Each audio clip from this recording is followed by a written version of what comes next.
गुजरात से कोई शहीद नहीं होता, गुजरात से लोग आर्मी में नहीं जाते हैं। इन्होंने काउंट मांगा था ना गुजरात, आप और आपके राहुल गांधी ने कहा था। हमारे राहुल गांधी आपके अखिलेश भैया ने कहा था साइकिल पे बैठ के। हमारे अखिलेश भैया है तो मोदी जी आपके चाचा हैं क्या? मेरे चाचा नहीं, तो कौन है? इस देश के बाप हैं। कौन है? प्राइम मिनिस्टर है। बाप होंगे, इस देश के बाप नहीं है। आपके बिल्कुल बाप है। होंगे, हमारे बाप नहीं है। आपके देश के बाप नहीं है, आपके बाप होंगे। आपको ओएनजीसी का डायरेक्टर बना दिए आपके पिता।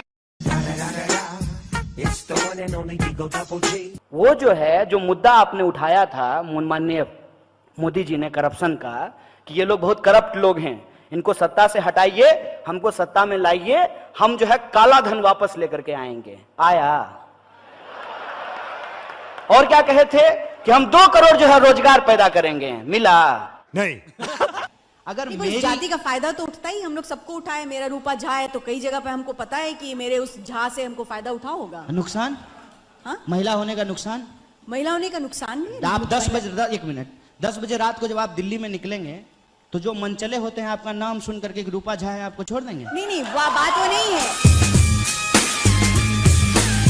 आप जिस आइडियोलॉजी को बिलोंग करते हैं वो कहता है लेनिन आतंकवादी है, उसने बहुतों को रेड टेरर में मारा है, और मानता हूं मैं भी, लेकिन नाथूराम गोडसे ने भी तो हमारे फादर ऑफ नेशन को मारा, तो उसे आप क्यों नहीं टेररिस्ट मानते हो? नाथूराम गोडसे जी पे आरएसएस का कथित, नाथूराम गोडसे जी पे हाँ, सुन तो लीजिए, बोलने तो दीजिए। बोलने देंगे कि आप लोग बोलेंगे तो ले लीजिए। बोलिए बोलिए जी। ये कल को हाफिज सही जी करेंगे। बोलिए नाथूराम मुर्दाबाद। क्या है इसमें? रावण बोलिए नाथूराम गोडसे मुर्दाबाद। क्या है गोल गोल घुमा रहे हैं? क्या बोलने में दिक्कत है? शिव तांडव बोलिए स्तोत्र नाथूराम रावण ने गोडसे रचना मुर्दाबाद। की थी। क्या दिक्कत है इसमें?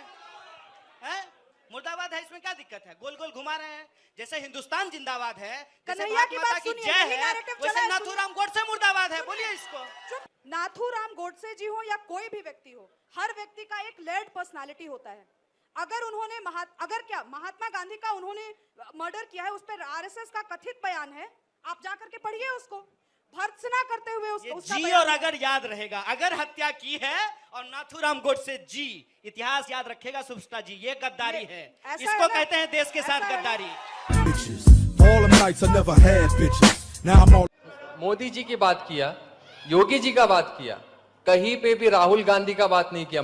दिल्ली से आते वक्त आप मिलके आए थे क्या? और दिल्ली से आते वक्त राहुल गांधी कौन है? कमजोर से सवाल तो कोई भी पूछ सकता है। कमजोर से सवाल पूछने में क्या है? जो पावर में बैठे हैं उनसे सवाल पूछिए। आप बताइए, आप कह रहे हैं राहुल गांधी, क्यों नहीं? राहुल गांधी प्रधानमंत्री हैं देश के, क्या है? लोकतंत्र के अंदर संसदीय प्रणाली की व्यवस्था की गई है। हम अपने संसदीय क्षेत्र में अपने सांसद का चुनाव करते हैं, और हमारे सांसद जब चुन करके जाते हैं तो वो अपने संसद दल का नेता का चुनाव करते हैं, और वो जो नेता होते हैं वही देश के प्रधानमंत्री बनते हैं। हम अपने देश में प्रधानमंत्री तो नहीं चुनते हैं। मैं उम्मीद करता हूं कि आप देश की सबसे बड़ी पार्टी के स्पोक्स पर्सन हैं, आपको ये बात पता होगी, है कि नहीं है? बेगूसराय में हम मोदी जी के लिए वोट नहीं करेंगे, वहां पे जिस पार्टी का उम्मीदवार होगा उसी को वोट करेंगे ना। ऐसा तो नहीं है कि 545 सीट पे मोदी जी अकेले चुनाव लड़ेंगे। आप प्रोसीजर से देश और लोकतंत्र प्रधानमंत्री को नकार रहे हैं तो आपके मन में कोई तो होगा, और आप 545 सांसद को नकार रहे हैं। लेकिन जब आप ये सवाल पूछिएगा तो मैडम कह देंगे कि आप मोदी बैशिंग कर रहे हैं। बताइए, सवाल मोदी जी से नहीं पूछ करके तो नेहरू जी से पूछा जाएगा। जितना ज्यादा मोदी बैशिंग करेंगे उतना ही वो ज्यादा उभर के आएंगे। वोल्डरमॉर्ट है क्या कि जितना नाम लेंगे उतना उनकी शक्ति बढ़ जाएगी? Fake it till you make it means आप झूठ पे झूठ बोलेंगे मोदी जी के बारे में, लेकिन जनता ये खरीद नहीं रही। बड़ा झूठ कौन बोल सकता है? मैडम एक बात आपको बता देते हैं, सामने से मोदी जी आ रहे हों और इधर से झूठ जा रहा हो, झूठ रास्ता बदल लेगा। मोदी जी सीनियर हैं, उनको देख करके स्टैंडिंग ओवेशन देगा, खड़ा हो जाएगा। अब तो सफेद झूठ के सामने कई बार लगता है कि मोदी झूठ ज्यादा पावरफुल है। भैया जी आप तो। और मैडम जी ने कहा कि ईवीएम पे सवाल आप नहीं उठा सकते हैं क्योंकि ईवीएम में कोई गड़बड़ी नहीं हो सकती। इतना कॉन्फिडेंस से कह रही हैं जैसे लग रहा है कि संघ के नागपुर कार्यालय में ईवीएम बना हो। बाहर से बन के आया है मैडम, और जिन देशों से बन के आया है उन देशों ने भी कहा है कि इसमें गड़बड़ी हो सकती है, इसलिए उन्होंने ईवीएम बंद कर दिया। लाया तो कांग्रेस ने था। दूसरी बात, हाँ आ रहे हैं, कांग्रेस पे आ रहे हैं। कांग्रेस जीत गई थी और बीजेपी हार गई थी, तो भाजपा के जो एक मंत्री हैं उन्होंने ईवीएम को क्रिटिसाइज करते हुए, सवाल पूछते हुए किताब लिखा था, आप शायद पढ़ी ही नहीं है। इलेक्ट्रॉनिक वोटिंग मशीन नहीं, बल्कि इसका मतलब हो चुका है एवरी वोट मोदी। आ गया है कि जवाहरलाल नेहरू यूनिवर्सिटी जैसे विश्वविद्यालय में विद्यार्थी कितने समय तक पढ़ें, कितने समय तक रहें, क्या उसके ऊपर कोई एक मापदंड नहीं रहना चाहिए क्या? अगर Indian institute of technology Delhi में आप बीटेक करने के बाद, एमटेक करने के बाद, आप 5-7 साल बाद अगर आपको हटना होता है, क्या जवाहरलाल नेहरू यूनिवर्सिटी में वैसा बार होना चाहिए कि नहीं होना चाहिए आपके मुताबिक? ये एक्चुअली देखिए क्या है, ये एक कंफ्यूजन है, मैं बार बार बता देता हूं। जैसे हर चीज के लिए एक मिनिमम टाइम लगता है। कोई भी इंसान जब 10वीं करेगा, आप सब लोग जरा सुनिएगा, वो भाई साहब बहुत गुस्से में थे, आप भी सुन लीजिए सर। 10वीं जब आप कीजिएगा तो आपको उसके लिए मिनिमम 15 वर्ष लगेगा।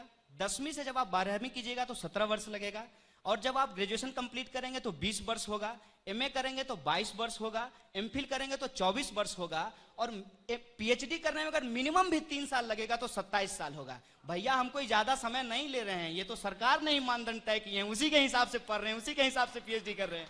और ये बार बार जो आप उम्र पे चले जाते हैं ना, तो आप मुझे बताइए, देश के प्रधानमंत्री 67 साल में युवा हो सकते हैं और हम 30 साल में पीएचडी नहीं कर सकते हैं। समझ में आया क्या? समझ में आया, मगज में आया। ये क्या कहते हैं? ये कहते हैं कि राष्ट्र सबसे ऊपर है, भारत माता की जय तो कहना ही पड़ेगा। मैं सोच रहा था कि अगर मेरी शादी हो तो मैं अपनी पत्नी को कहूं कि तुम अपना नाम भारत माता की जय कर लो, और हमारे जो बच्चे होंगे मैं उनका नाम भी भारत माता की जय बोल दूंगा, ताकि, और अपना नाम भी मैं बदल करके भारत माता की जय कर लूंगा, कि मेरा बच्चा स्कूल में जाए तो टीचर पूछे कि क्या नाम है, कहे भारत माता की जय। बाप का नाम क्या है? भारत माता की जय। माता का नाम क्या है? भारत माता की जय। और उसको फीस नहीं देनी पड़ेगी। मेरी माँ है, आपकी भी माँ होगी, हम सबकी माँ है, ये कोई नई बात नहीं है। और हर किसी का अपना एक स्ट्रगल होता है, ऐसा नहीं है कि हम कोई बड़ा तीर मार दिए हैं और आप कुछ नहीं अपने जीवन में किए हैं। हर इंसान अपने जीवन में एक स्ट्रगल करता है, लेकिन जब उसका मार्केटिंग किया जाता है, इसको आप समझिए कि मार्केटिंग क्या होता है। मार्केटिंग ये होता है कि आप कितने भी नालायक क्यों ना हो, नोटबंदी के बाद अगर आपकी मां 90 बरस की होगी तो आप उसको एटीएम के बाहर नहीं खड़ा करेंगे, ये मेरा भरोसा है। लेकिन अगर 90 साल की मां को कोई अगर एटीएम के बाहर खड़ा कर दे तो ये व्यक्तिगत बात नहीं है, ये मार्केटिंग है, ये सार्वजनिक बात है। देखिए, इस थोड़ा डिस्क्लेमर दे देते हैं कि इस कहानी के सभी पात्र और घटनाएं काल्पनिक हैं। अब आप पूछिए, नरेंद्र मोदी, गप्पू जी, एक और घोटाला, वैसे मैं बोफोर्स कहने वाला था, नहीं बोला। अंबानी मोदी जी के दोस्त। Nirmala Sitharaman, alumni JNU. हाँ, देश के नहीं, मंत्रियों के रक्षा मंत्री, हमेशा प्रधानमंत्री को बचाते रहते हैं। राहुल गांधी, लोग तो कहते हैं कि लीडर ऑफ अपोजिशन है। गंगा ढाबा, गर्मा गर्म चाय के साथ गर्मा गर्म बहस, और पत्थर चलने का कोई खतरा नहीं है वहां। आजादी, संक्षिप्त में, देश में चाहते हैं। रिजर्वेशन, देश में समानता के लिए। स्टूडेंट पॉलिटिक्स, देश बदलने के लिए।